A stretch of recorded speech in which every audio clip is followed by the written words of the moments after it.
జయలలిత 2 సార్లు నెగ్గింది. 2016లో కూడా నెగ్గింది ఆవిడ చచ్చిపోవటానికి ముందు. అంత ముందు ఎప్పుడు ఒకసారి అయినా ఒకసారి ఆవిడ అలా వచ్చేది. 2 సార్లు నెగ్గింది ఆవిడ.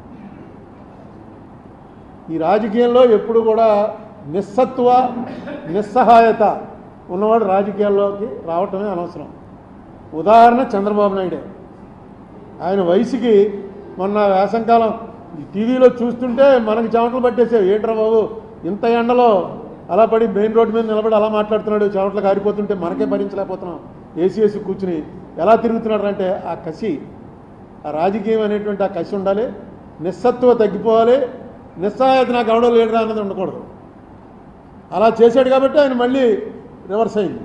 ఇప్పుడు జగన్మోహన్ రెడ్డి కూడా మా వాళ్ళని కొట్టేస్తున్నారు, ఇవన్నీ కూడా మామూలుగా జరుగుతూ ఉంటాయి. ఈసారి కొంచెం ఎక్కువ జరుగుతూ ఉండొచ్చు.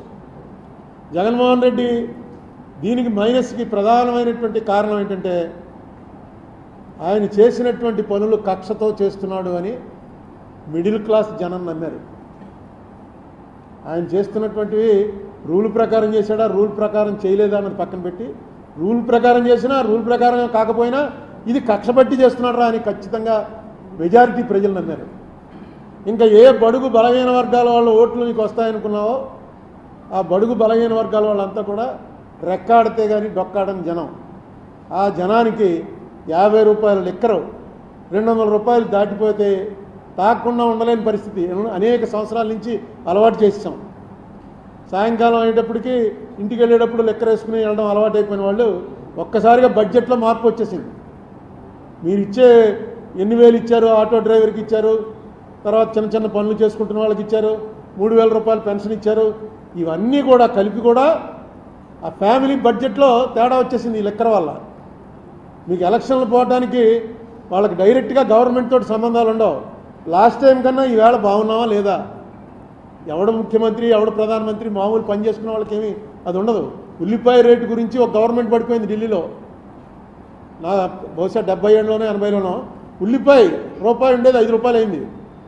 అంతే, వాళ్ళకి ఉల్లిపాయ నిత్యావసర వస్తువు తక్కువ ప్రభుత్వాన్ని దించేశారు. అలాగే ఇక్కడ సారా అన్నది ఎంత బలంగా పనిచేసిందంటే అది మొట్టమొదట పాపం ఫస్ట్ ఈ విషయం కనిపెట్టినవాడు ఎవడంటే స్టేట్ లెవెల్ లీడర్స్లో మన రాజమండ్రి ఆయన సోమవీర్రాజు లిక్కర్ రేట్లు ఎక్కువైపోయి 50 రూపాయలకి ఇస్తాం మేము వస్తాయనంటే ట్రోలింగ్ చేసి తెగదిట్టేశారు సోమవీర్రాజుని.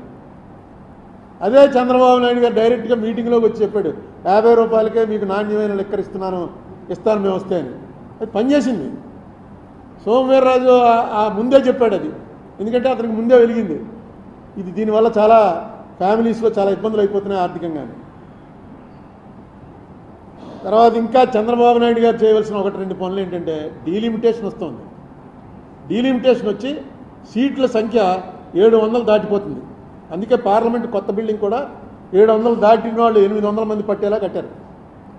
డీలిమిటేషన్లో మన పాత్ర కరెక్ట్గా, ఎందుకంటే సౌత్ మొత్తం మనకి ఇచ్చేటువంటి డబ్బు బాగా ఇప్పటికే చాలా తక్కువ ఇస్తున్నారు. అది నేను అనేకసార్లు మీకు లెక్కలన్నీ చెప్పాను. మనం ఆంధ్ర నుంచి 100 రూపాయలు వాళ్ళకి ఇస్తుంటే, కేంద్రానికి వెళ్తుంటే ఆంధ్ర నుంచి మనకి వెనక్కి వచ్చేది 63 రూపాయలు మాత్రమే వస్తుంది. అదే ఉత్తరప్రదేశ్కి 100 రూపాయలకి 120 రూపాయలు వెళ్తుంది, బీహార్కి 140 రూపాయలు వెళ్తుంది. కారణం ఏంటంటే జనాభా అన్నారు. ఈ జనాభా తగ్గించమని కేంద్ర ప్రభుత్వం వాళ్ళు పెట్టినవన్నీ కూడా మనం ఫాలో అయ్యాం. సౌత్లో జనాభా తగ్గించాం, దానికి పనిష్మెంట్ ఇవ్వకూడదు కదా. జనాభా తగ్గించేందుకు మనకేదో ఇంటెన్సివ్ ఇవ్వాలి. అది కాకుండా ఇప్పుడు పనిష్మెంట్ దిశలోకి పోతుంది. ఇక రేపు పార్లమెంట్లో పరిస్థితి ఎలా వస్తుందంటే సౌత్ అంతా కలిపి 200 సీట్లు కూడా ఉండవు, వాళ్ళు 600 సీట్లు పెరిగిపోతారు జనాభా లెక్కన. పెరిగిపోతే వచ్చేటువంటి ప్రమాదం, సౌత్కి వచ్చేటువంటి ప్రమాదాన్ని ఎలా నివారించాలి అనే విషయం కూడా సౌత్లో ఇప్పుడు ఉన్నటువంటి లీడర్స్లో చంద్రబాబు నాయుడు గారికి కనెక్షన్లు ఉన్న లీడర్ కాబట్టి, అన్ని పార్టీల్లో కనెక్షన్లు ఉన్నాయి కాబట్టి ఆయన చేసి దాని విషయం కూడా దృష్టి పెట్టాలి. తర్వాత ఈవీఎంలు, ఫస్ట్ ఈవీఎంలు తప్పు అని చెప్పింది చంద్రబాబు నాయుడు గారే.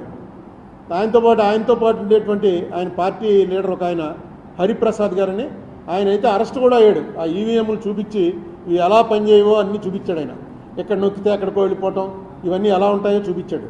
చూపించిన ఆయన వాళ్ళు మీకు ఇప్పటికి కూడా ఈవీఎంల గురించి మొట్టమొదట మాట్లాడింది ఎవర్రా అని చూస్తే మనం చంద్రబాబు నాయుడు గారే అప్పొచ్చేశాడు. దీని మీద కూడా ఏదైనా చేయండి. ఇవాళ ఎవరో వీడియో పంపారు, 20 లక్షల ఈవీఎంలు అసలు కనపట్టలేదుట. 60 లక్షల ఈవీఎంలకు ఆర్డర్ ఇచ్చారు, ఇంపోర్ట్ చేసుకున్నారు, 40 లక్షలు వాడారు. మిగతా 20 లక్షలు ఎక్కడో ఉండాలి కదా. ఎక్కడున్నాయని రైట్ టు ఇన్ఫర్మేషన్ అడిగితే ఎలక్షన్ కమిషన్ వాళ్ళు మాకు 40 లక్షలు ప్రభుత్వం ఇచ్చారు, 40 లక్షలు వాడామంతే మాకు తెలియదు అన్నట్ట. ప్రభుత్వాన్ని అడిగితే ప్రభుత్వం మాకేం తెలిసి ఎలక్షన్ కమిషన్ అడగండి అంటుంది.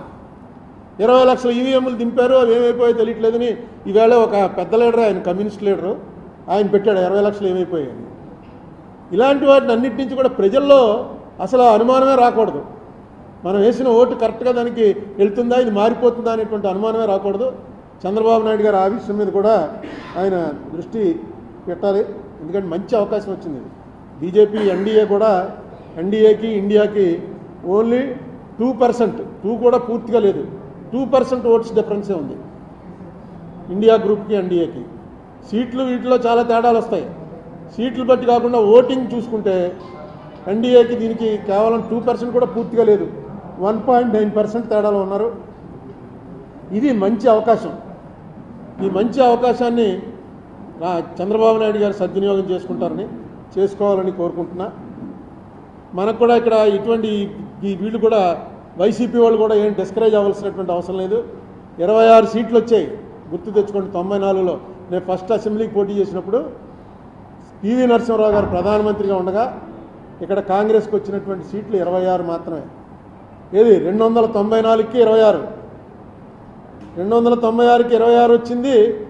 మళ్ళీ ఎలక్షను 96 నుంచి 99లో కొంచెం పెరిగాం. 2004 వచ్చేటప్పటికి 181 సీట్లతో అధికారంలోకి వచ్చాం. రెండే పార్టీలు ఉన్నప్పుడు, ఇప్పుడు రెండే పార్టీలు ఉన్నాయి ఇక్కడ.